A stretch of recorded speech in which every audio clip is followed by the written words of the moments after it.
मोहतरम आली जनाब शमशेर साहब, हमारी पार्टी की सदर साहिबा शान हिंद साहिबा, महाराष्ट्र के युवा लीडर मालेगांव के नौजवान दिलों की धड़कन मुस्तकीम डिग्निटी साहब, प्रोफेसर रिजवान खान सर, और आज हमारी समाजवादी में शामिल होने वाले मालेगांव शहर की एक मशहूर और मारूफ शख्सियत, नौजवान और एक पढ़े लिखे और खिदमतगार मुशर्रफ रंगारी साहब, और स्टेज पर मौजूद तमाम मोअज़्ज़िज़ शख्सियात और इस प्रोग्राम में आए हुए हमारे बुज़ुर्ग अजीज़ साथियों।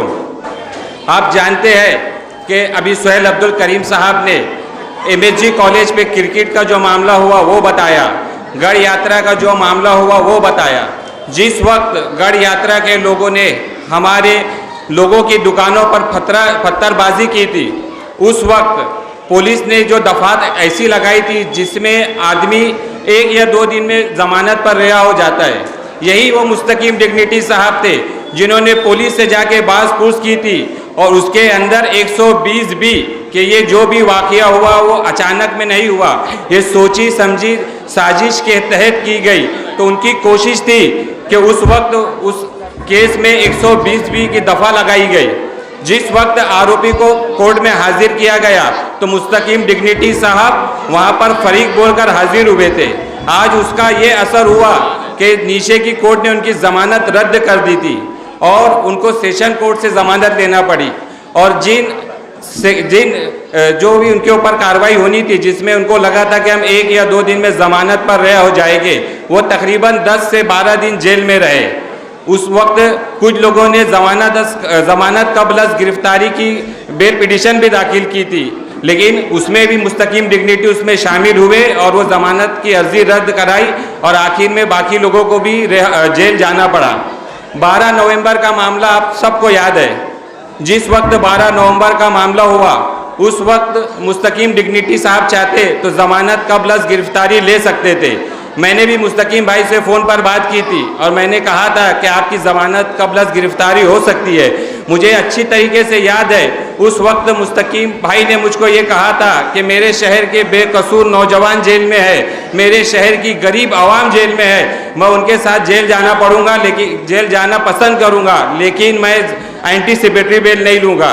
तकरीबन 87 दिन वो जेल में रहे। रिहा होने के बाद दूसरे दिन से वो बाकी लोगों को छुड़ाने के लिए मेहनत करते रहे। 12 नवंबर मामले में जब मुस्तकीम डिग्निटी साहब जेल में थे, तमाम लीडर जो है 12 नवंबर के मामले में खामोश थे। उस वक्त अगर पुलिस की जालिमाना कार्रवाई के खिलाफ किसी ने आवाज़ बुलंद की तो हमारी सदर शान हिंद साहिबा थी।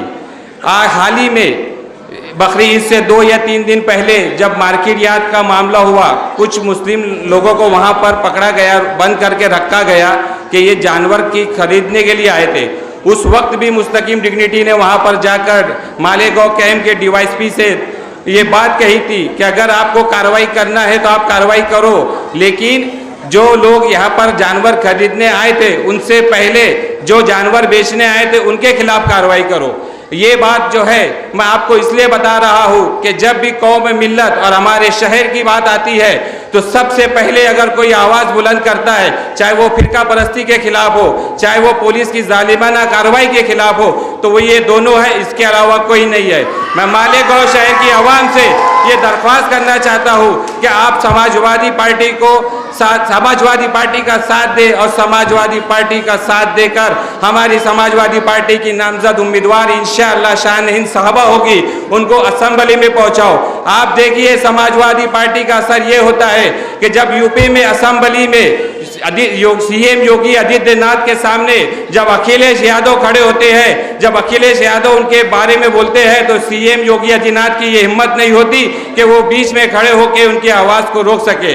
इसलिए मैं मालेगांव की आवाम से ये इल्तिजा करना चाहता हूँ कि आप समाजवादी पार्टी में शामिल हो। ख़ास तौर से मैं नौजवान तबके से ये दरख्वास्त करना चाहता हूँ कि आप समाजवादी पार्टी का साथ दो। मैं इस शेर के साथ अपनी बात खत्म करता हूँ कि उसूलों पर जब आ जाए तो टकराना ज़रूरी है, उसूलों पर जब आ जाए तो टकराना ज़रूरी है, जिंदा रहना है तो जिंदा नज़र आना ज़रूरी है। खुदा हाफिज़।